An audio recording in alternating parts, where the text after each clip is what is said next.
কি ব্যাপার? কে আপনি? আমি কে মানে? আপনি কি? আমি এই বাসার মালিকের ছেলে। আপনি কি বাসা ভাড়ার জন্য এসেছেন? ও আচ্ছা, আপনি নীরব। আমি আসলে বুঝতে পারিনি। আপনি আমাকে নাম ধরে ডাকছেন কেন? আর আপনি কি? আপনি তো আমাকে চিনবেন না। আচ্ছা ঠিক আছে, আপনি ভেতরে আসুন আগে, তাহলেই বুঝতে পারবেন। আমি তো আশ্চর্য হয়ে যাচ্ছি। এসব বলে ভেতরে চলে গেল নীরব। নীরব হচ্ছে এই বাসার মালিক আব্দুল মতিনের ছেলে। অনেকদিন আগে মতিন সাহেব আশার মাকে বোন বানিয়েছিলেন। বোন হিসেবে আশার মেয়ের সাথে পরিচয় থাকলেও আশার সাথে কখনো দেখা হয়নি মতিন সাহেবের পরিবারের। আশার মাকে নীরব ভালোভাবে ছিলেন। ছোটবেলায় উনি নীরবকে খুবই আদর করতেন। নীরব ভেতরে ঢোকে আশার মাকে দেখেই ফুপু বলে ডেকে ওনার দিকে এগিয়ে গেল। আশার মাও নীরবকে বুকে চড়িয়ে নিল। তারপর ওরা বেশ কিছুক্ষণ কথাবার্তা বলে বিকেলের দিকে আশার মা চলে গেল।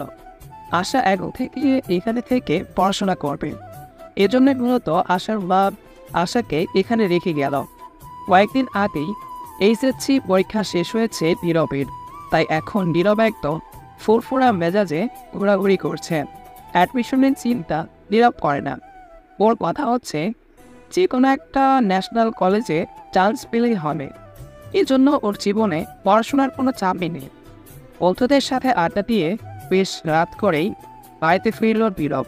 নীরব কলিং বেল বাজানোর পর আশা এসে দরজা খুলে দিল। আশাকে দেখে নীরব, কি ব্যাপার? আজকে আপনি দরজা খুলছেন যে?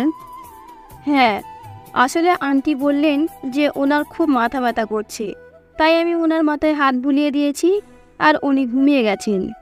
ও আচ্ছা, ঠিক আছে। খাবার কি আছে নাকি শেষ? না না, খাবার শেষ হবে কেন? আপনার জন্য খাবার তুলে রাখা আছে। আচ্ছা ঠিক আছে, আপনি যান, আমি খেয়ে নেব। আমিও খাইনি, এতক্ষণ পড়ছিলাম তো, ভাবলাম আপনি আসলে একসাথেই খাওয়া যাবে। আচ্ছা ঠিক আছে, তাহলে আপনি আসুন, আমি হাত পা ধুয়ে আসছি। তারপর নীরব চলে গেল হাত মুখ ধুতে। আর আশা নিয়ে ওদের দুজনের জন্য খাবার বাড়তে লাগলো। একটু পরে নীরব হাত মুখ ধুয়ে খাবার টেবিলে আসলো। আশা আগে নীরবকে ভাত দিল, তারপর নিজেও খাবার নিয়ে নীরবের পাশের চেয়ারে বসলো। নীরবকে চুপচাপ খেতে দেখে আশা বলল, আপনার না এইচএসসি এক্সাম শেষ? হ্যাঁ, এখন আমার অ্যাডমিশন টাইম চলছে। অ্যাডমিশন টাইমে আপনি এত চিল থাকছেন কিভাবে? কারণ আমার পাবলিকে চান্স পাওয়ার কোনো আশা নেই। আমার যে কোনো একটা ন্যাশনাল কলেজে অনার্সে চান্স পেলেই হবে। আপনার স্বপ্ন এত ছোট কেন? একটু বড় স্বপ্ন দেখুন, তাহলে কিছু করতে পারবেন। যে না, যারা স্বপ্ন দেখে বেশি তারা ঠকেও বেশি। তাছাড়া ন্যাশনাল কলেজে কোন দিক থেকে কম শুনি? কোনো দিক দিয়েই কম নয়, তবে স্বপ্নটাকে তো বড় রাখা উচিত, তাই না? কিসের জন্য ভালো রাখতে হবে শুনি?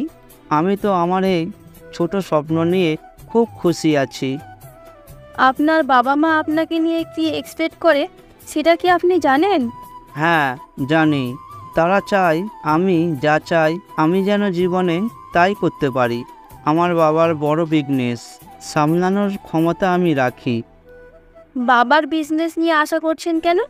আপনার নিজের একটা আলাদা পরিচয় বানাতে পারেন, তাই না? যে বাবা আমাকে হাত ধরে হাঁটতে শেখালো, তার পরিচয় দিয়ে যদি আমি নিজের পরিচয় বানাই, তাহলে কি আমার মান সম্মান কোন দিক থেকে কমে যাবে? কমবে না, বরং আমার বাবা মা এটাতে আরও খুশি হবে যে আমি তাদের নাম ধরে রাখতে পেরেছি। নিজের আলাদা পরিচয় বানাতে গিয়ে বাবার পরিচয়টাকে হারিয়ে ফেলার মতো ছেলে আমি নই। বাহ, আপনি তো খুব সুন্দর করে ব্যাপারটাকে গুছিয়ে বললেন। হ্যাঁ, আমি বরাবরই কথা গুছিয়ে বলি। তো আপনি ইন্টারমিডিয়েট কোন কলেজে যেন ভর্তি হয়েছেন? এই তো কাছেই আছে, এই কলেজে সায়েন্স নিয়ে ভর্তি হয়েছি। ও আচ্ছা, তাহলে ভালো করে পড়াশোনা করুন। আচ্ছা, আমি একটা কথা ভাবছিলাম, যে আমরা যেহেতু এক বাড়িতেই থাকবো, তাহলে একে অপরকে আপনি আপনি বলাটা কি মানায়? হ্যাঁ, তা অবশ্য মানায় না। ঠিক আছে, এখন থেকে তুমি করে ডাকবো। আমার খাওয়া শেষ, আমি গিয়ে শুয়ে পড়লাম। তুমিও গিয়ে শুয়ে পড়ো, কেমন? ঠিক আছে, গুড নাইট। আর আশা সেদিনের মতো গিয়ে ঘুমিয়ে পড়ল। পরের দিন সকালে নীরব যখন ঘুমাচ্ছিল তখন আশা কলেজের জন্য বের হচ্ছিল। এমন সময় নীরবের মা এসে নীরবকে ঘুম থেকে ডেকে তুলল। সকাল 8টার দিকে নীরবকে ডেকে তোলাতে নীরব বেশ বিরক্ত হলো। নীরবের মা নীরবকে বলল আশাকে কলেজ পর্যন্ত এগিয়ে দিয়ে আসতে। যেহেতু আশা এখন পর্যন্ত একদিনও কলেজে যায়নি, তাই এখন নীরবকে এগিয়ে দিতে হচ্ছে। তারপর নীরব ঘুম থেকে উঠে ফ্রেশ হয়ে বাইক বের করলো। একটু পর আশা বাইকের কাছে এসে বাইকে উঠে বসল। তারপর ওরা দুজন মিলে যেতে লাগলো আশার কলেজে। রাস্তায় আশা নীরবকে বলল, তোমাকে কিন্তু সাদা শার্টে খুব মানায়। ওহ, তাই নাকি? Thank you. আপনি এত রাত করে বাসায় ফেরো কেন? আন্টি অনেক চিন্তা করে তোমাকে নিয়ে। আমি আগে থেকেই লেট করে বাসায় ফিরি। আসলে আমি মা বাবার একমাত্র ছেলে তো, আমার তো আর কেউ ভাই বোন নেই, তাই আমাকে নিয়ে ওদের যত চিন্তা। তা অবশ্য ঠিক। আচ্ছা, তোমার গার্লফ্রেন্ড আছে? না না, আমি অলওয়েজ নারী হতে সাবধান। তাই বুঝি? হ্যাঁ, আমার কোনো গার্লফ্রেন্ড নেই।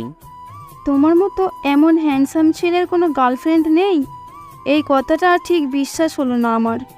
আসলেই নেই। ক্লাস 10-এ থাকতে একটা মেয়েকে ভালো লাগতো। আমি ওকে আমার মনের কথা বলার আগে ওর বিয়ে হয়ে গিয়েছিল, তাই আর সেদিন থেকে মনোযোগ দিইনি। তাহলে এখন যদি তোমাকে কেউ মনের কথা বলে তাহলে কি করবে? কী আর করব, আগে দেখব মেয়েটার চরিত্র কীরকম, আমার মনের মতো কি না। তেমন যদি হয় তাহলে আর প্রেম টেম না করে সোজা বিয়ে করে নেব। তুমি একদম সোজাভাবে সোজা কথা বলতে পছন্দ করো, তাই না? হ্যাঁ, সবসময় সোজা কথা বলতে পছন্দ করি। আচ্ছা, ধরো এখন কেউ তোমাকে প্রপোজ করে ফেললো, তখন কি হবে? তোমার মতো সুন্দরী আর ভদ্র মেয়ে প্রপোজ করলে আর কোনো কথা না বাড়িয়ে আগে ঠোঁটে কয়েকটা কিস করে তারপর বলবো চলো বিয়ে করে ফেলি। কি কি কি কি কি বললে? তুমি আমাকে কিস করবে? আমি বলেছি তোমার মতো মেয়ে প্রপোজ করলে তাকে কিস করব, তোমাকে কিস করব এটা তো বলেনি, তাই না? আর কতক্ষণ লাগবে কলেজে যেতে? আর 2 থেকে 3 মিনিট লাগবে আর কি। এরপর আশা একদম চুপ হয়ে গেল। নীরব যে ওকে এভাবে সরাসরি লজ্জা দিবে এটাও বুঝতে পারেনি। এখন এভাবে লজ্জা দেওয়াতে আশা একদম মিয়ে গেছে। এদিকে আশার লজ্জা পাওয়া দেখে নীরব তো সে মজা নিচ্ছে, বারবার লুকিং গ্লাসে আশাকে দেখছে আর হাসছে। তারপর আশার কলেজ চলে আসলো আর আশা নেমে গিয়ে তাড়াতাড়ি কলেজের ভেতরে চলে গেল। কলেজে ভর্তি হওয়ার পর মাত্র 3-4 দিন ক্লাস করেছিল আশা। অতদূর থেকে প্রতিদিন এসে ক্লাস করা সম্ভব নয় বলে হোস্টেলে থাকতে চেয়েছিল, কিন্তু হোস্টেলের খাবারের যে কোয়ালিটি তা দেখে আশার মা ওকে নীরবদের বাসায় দিয়ে গেল। কলেজে ক্লাস শেষে আশা যখন ওর নতুন বান্ধবীদের সাথে কলেজ থেকে বের হচ্ছিল তখন দেখলো নীরব আগে থেকেই কলেজের সামনে দাঁড়িয়ে আইসক্রিম খাচ্ছিল। নীরবকে দেখে আশা প্রথমে খুশি হলেও সকালে নীরবের বলা কথাটা মনে পড়তেই আবারও লজ্জায় পড়ে গেল। নীরব আশাকে দেখে ওর কাছে যেতে লাগলো। আশা ওর বান্ধবীদের পায় বলে নীরবের কাছে গেল। যাওয়ার পর নীরব আশাকে বলল, হাই আশা, আজকের ক্লাস কেমন হলো তোমার? হ্যাঁ, ভালোই হয়েছে। তুমি এখানে? না বললো তোমাকে বাসায় নিয়ে যেতে, তাই চলে আসলাম। আইসক্রিম খাবে? না না, আমি আইসক্রিম খাবো না। কেন খাবে না? আমি তো কাল রাতে দেখলাম তুমি ফ্রিজ থেকে আইসক্রিম বের করে খাচ্ছ, তখন খেতে পারলে, এখন আমার সাথে খেতে পারবে না?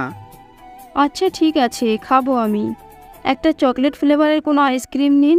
মামা, এই আইসক্রিমটা দিন তো। এই নাও আশালতা, তোমার আইসক্রিম। আশার লোকে তো আমার কি? চোখের বালি উপন্যাসের নায়িকা। আর আজকে থেকে তোমাকে আমি এটা বলেই ডাকবো। এখন খাওয়া শেষ করো, আমাদের বাসায় যেতে হবে তো নাকি? খাচ্ছি তো। সকালে আমার এমন খোলামেলা কথা শুনে লজ্জা পেয়েছো, তাই না? হ্যাঁ, কারণ আমি আশা করিনি যে তুমি হুট করে এভাবে বলে বসবে। তোমার চোখের গতিবিধি আমার কাছে সুবিধে মনে হয়নি, তাই এইভাবে বলেছি। আমার চোখ আবার কি করলো? কিছু না, বাইকে ওঠো। আশা নীরবের কথা মতো বাইকে উঠে বসলো।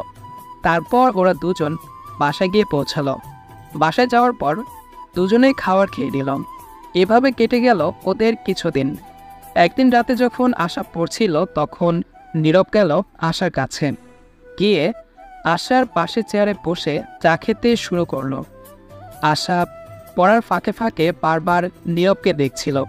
নীরব আশার তাকানোটা খেয়াল করে আশাকে বলল, আশা, আমি এখানে বসলে কি তোমার সমস্যা হচ্ছে?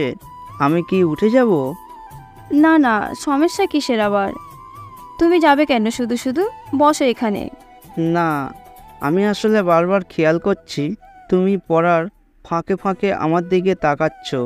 এতে হয়তো তোমার পড়ার অসুবিধা হচ্ছে, তাই বললাম। ধুর, সমস্যা হবে কেন? আমি এমনিই দেখছিলাম। আচ্ছা, তুমি যেন কোন সাবজেক্ট নিয়ে পড়াশোনা করছো? প্রেমবিদ্যা নিয়ে পড়াশোনা করেছি আমি। আমি কিন্তু তোমাকেও প্রেমবিদ্যায় পারদর্শী করে তুলতে পারবো। শিখবে আমার কাছে? কি বললে তুমি? মাঝে মধ্যে এসব কি বলে বসো তুমি? তোমার তাকানো দেখলেই আমার প্রেম প্রেম পাচ্ছে। কি করব বলো? তুমি কি আমার প্রেমে পড়ে গেলে নাকি? আমি প্রেমে পড়ার আগেই তো তুমি প্রেমে পড়ে গেছো। ও আচ্ছা, তাই না? আমি তোমার প্রেমে পড়ে গেছি এটা কে বলেছে তোমাকে? তোমার চোখ। আসলে আল্লাহ তাআলার সৃষ্টি অতুলনীয়। মিথ্যা বলার জন্য মুখ দিয়েছে, আর সত্যি বলার জন্য চোখ দিয়েছে। যেমনই তুমি মুখে বলছো যে তুমি আমার প্রেমে পড়োনি, ঠিক তেমনই তোমার চোখ দুটো বলছে তুমি আমার প্রেমে পড়ে গেছো। হ্যাঁ, আমি এখন পড়বো। আমার অনেক পড়া আছে। ঠিক আছে, তাহলে আমি চলে যাচ্ছি। এই কথা বলে নীরব হাসতে হাসতে চায়ের কাপ হাতে নিয়ে চলে গেল। এদিকে নীরবের এমন কথা শুনে আশার তো মনের ভেতর তোলপাড় চলছে। নীরবকে প্রথমবার দেখেই আশার অনেক ভালো লেগে গিয়েছিল। এখন নীরব সেটা বারবার চোখে আঙ্গুল দিয়ে দেখিয়ে দিচ্ছে। আশার যে নীরবকে ভালো লেগেছে, নীরব সেটা অনেক আগে থেকেই বুঝতে পেরেছে। এজন্যই প্রথম থেকেই নীরব আশার সাথে ফাজলামো শুরু করেছে। এভাবে দেখতে দেখতে ফেব্রুয়ারি মাস চলে আসলো। এখন নীরব কলেজের ফর্ম তুলল। এদিকে আশারও কলেজে ক্লাস চলছে। 14 ফেব্রুয়ারির দিন সকালবেলা নীরব ঘুমাচ্ছিল। নীরবের আব্বু আম্মু দুজনেই ছাদে গেছিল। এমন সময় আশা আসলো নীরবের কাছে। নীরবের ঘুমন্ত চেহারার দিকে আশা বেশ কিছুক্ষণ তাকিয়ে রইল। তারপর নীরবের মাথায় হাত বুলিয়ে দিতে লাগলো আশা। এমন সময় নীরব বলে উঠল, কি ব্যাপার, আজকে আশালতা নিজে থেকে আমার ঘরে চলে আসলো কিভাবে? তুমি এতক্ষণ জেগেছিলে? না, জেগেছিলাম না, তবে তুমি আমার মাথায় হাত রাখার পর ঘুম ভেঙে গেল। আজকে যে একটু তাড়াতাড়ি ঘুম থেকে উঠতে হবে। কিসের জন্য? কোনো দরকার আছে কি? হ্যাঁ, দরকার আছে। তাড়াতাড়ি উঠে আজকে একটু আমাকে নিয়ে বাইরে যেতে হবে। আজকে বাড়ি যাবে মানে? আজকে তো 14ই ফেব্রুয়ারি। আজকের দিন শুধুমাত্র কাপিলরাই বাইরে বের হয়। তাহলে আমরা কি? আমরা তো আর কাপল নয়, তাই না? আজকে থেকে হয়ে যাব। 10টার দিকে বের হব। তুমি রেডি হয়ে থেকো। ঠিক আছে। আশার কথা শুনে নীরবের মনে আজকে লাট্টু ফুটছে। নীরব বেশ বুঝতে পারছে আশা আজকে ওকে প্রপোজ করার জন্যই ডাকছে। নীরব উঠে ফ্রেশ হয়ে নিল। তারপর 10টার আগেই আশার কথা মতো রেডি হয়ে গেল। নীরব আজকে পার্পল কালারের একটা পাঞ্জাবি পরেছে। অদ্ভুতভাবে আশাও আজকে পার্পল কালারের একটা শাড়ি পরেছে।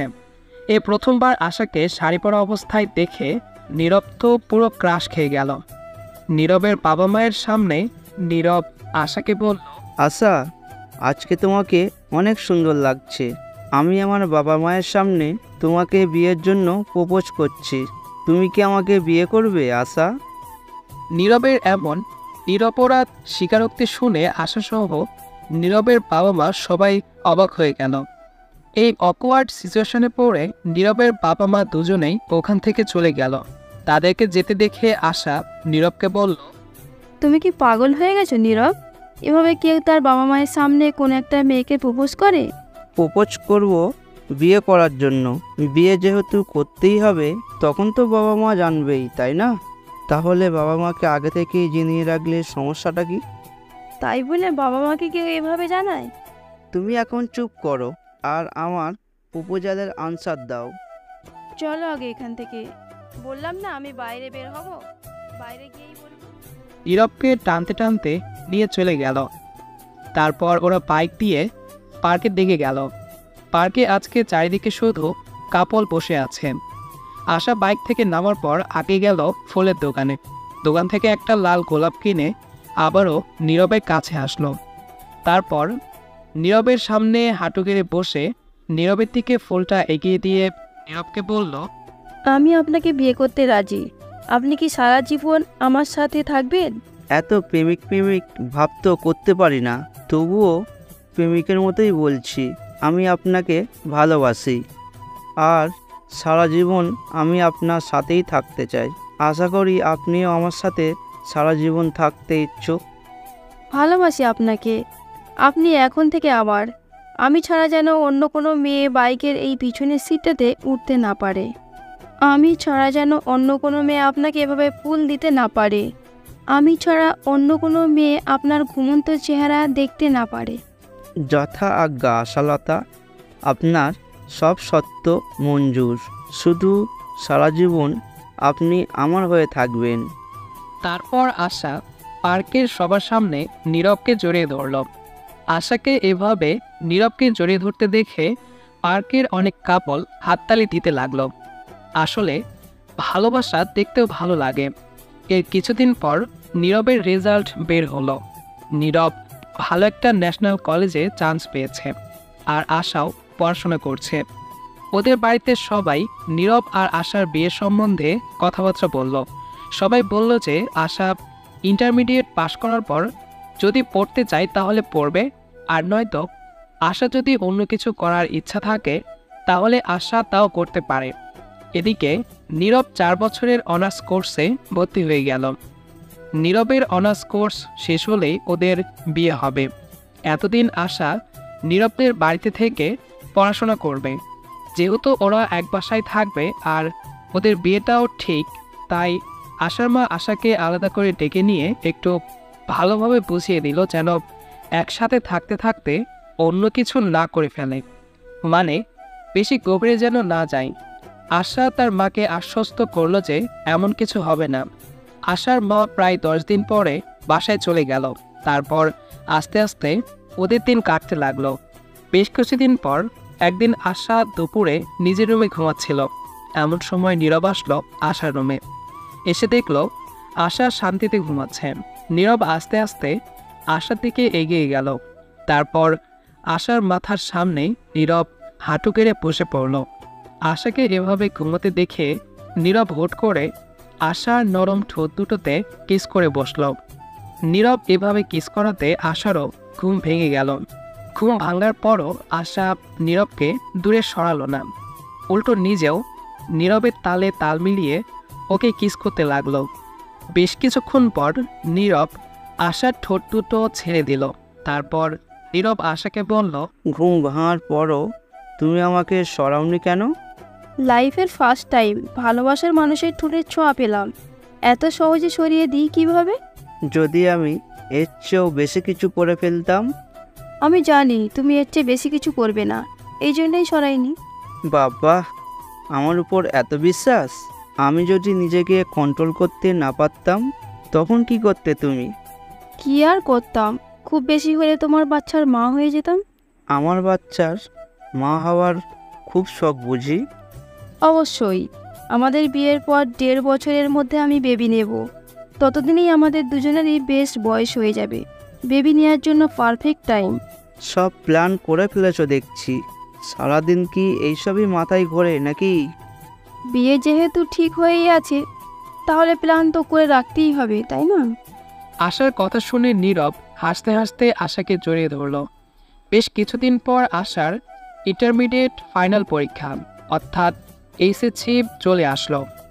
আশা এই পরীক্ষায় ভালো রেজাল্ট করার জন্য পড়াশোনায় খুব ভালোভাবে মনোযোগ দিল, আর ওর চেষ্টা সফলও হলো। খুব ভালোভাবে আশার পরীক্ষা শেষ হলো। আশা ওর অ্যাডমিশন টাইমে পাবলিক ভার্সিটিতে চান্স পাওয়ার জন্য অনেক খাটাখাটনি করতে লাগলো। নীরব ওকে এ ব্যাপারে বেশ সাপোর্ট করলো। আশা বেশ কয়েকটা পাবলিক ভার্সিটিতে পরীক্ষা দিল, কিন্তু দুর্ভাগ্যবশত আশা পাবলিক ভার্সিটিতে চান্স পেল না। এতে আশা খুবই ভেঙে পড়েছিল। তখন নীরব ওকে অনেক সান্ত্বনা দিয়েছে। আস্তে আস্তে ওদের এই পড়াশোনার চাপ শেষ হলো। এখন নীরবের অনার্স কোর্স শেষ, আর আশার অনার্স কোর্সের 2 বছর চলছে। ওদের দুই পরিবার মিলে ভালো একটা দিন দেখে আশা আর নীরবের বিয়ে ঠিক করলো। তারপর দেখতে দেখতে ওদের বিয়ে হয়ে গেল। বাসরাতে নীরব যখন আশার কাছে আসলো, তখন আশা নীরবকে বলল, আজকে আর কোনো বাধা নেই। আজকে তুমি নিজেকে কন্ট্রোল না করতে পারলেও আমার কোনো সমস্যা নেই। বিয়ে করার পরও যদি নিজেকে কন্ট্রোল করতে হয়, তাহলে বিয়ে করলাম কেন? তাই তো, আজকে নিজেকে কন্ট্রোল করার কোনো প্রয়োজন নেই তোমার। এসো আমার কাছে এসো, আমি আজকে তোমায় মন ভরে আদর করতে চাই। আমিও তোমাকে আজকে ইচ্ছা মতো আদর করতে চাই আশালতা। ভালোবাসা নয়, রাঙিয়ে দিতে চাই তোমাকে। এই কথা বলে আশার ওপর ঝাঁপিয়ে পড়ল নীরব। তারপর আস্তে আস্তে আশার চোখে চোখ রেখে আশার ঠোঁট দুটো দখল করে নিল নীরব। তারপর আশার পেটে পিঠে নিজের শক্ত হাতে ছোঁয়া দিতে লাগলো। আশার গা থেকে ক্রমশ কাপড় খুলে ফেলল, নিজেও বিবস্ত্র হতে লাগলো। তারপর আশার পুরো শরীরে অনবরত চুমু দিতে লাগলো নীরব। আস্তে আস্তে ওরা হারিয়ে গেল ভালোবাসার রাজ্যে। আমাদের দেওয়া গল্পটি যদি আপনাদের ভালো লেগে থাকে, তাহলে একটি লাইক করুন, আর নতুন নতুন গল্প পেতে লাভশ্রী চ্যানেলটি সাবস্ক্রাইব করে আমাদের সাথেই থাকুন। এতক্ষণ পর্যন্ত গল্পের সাথে থাকার জন্য ধন্যবাদ সবাইকে।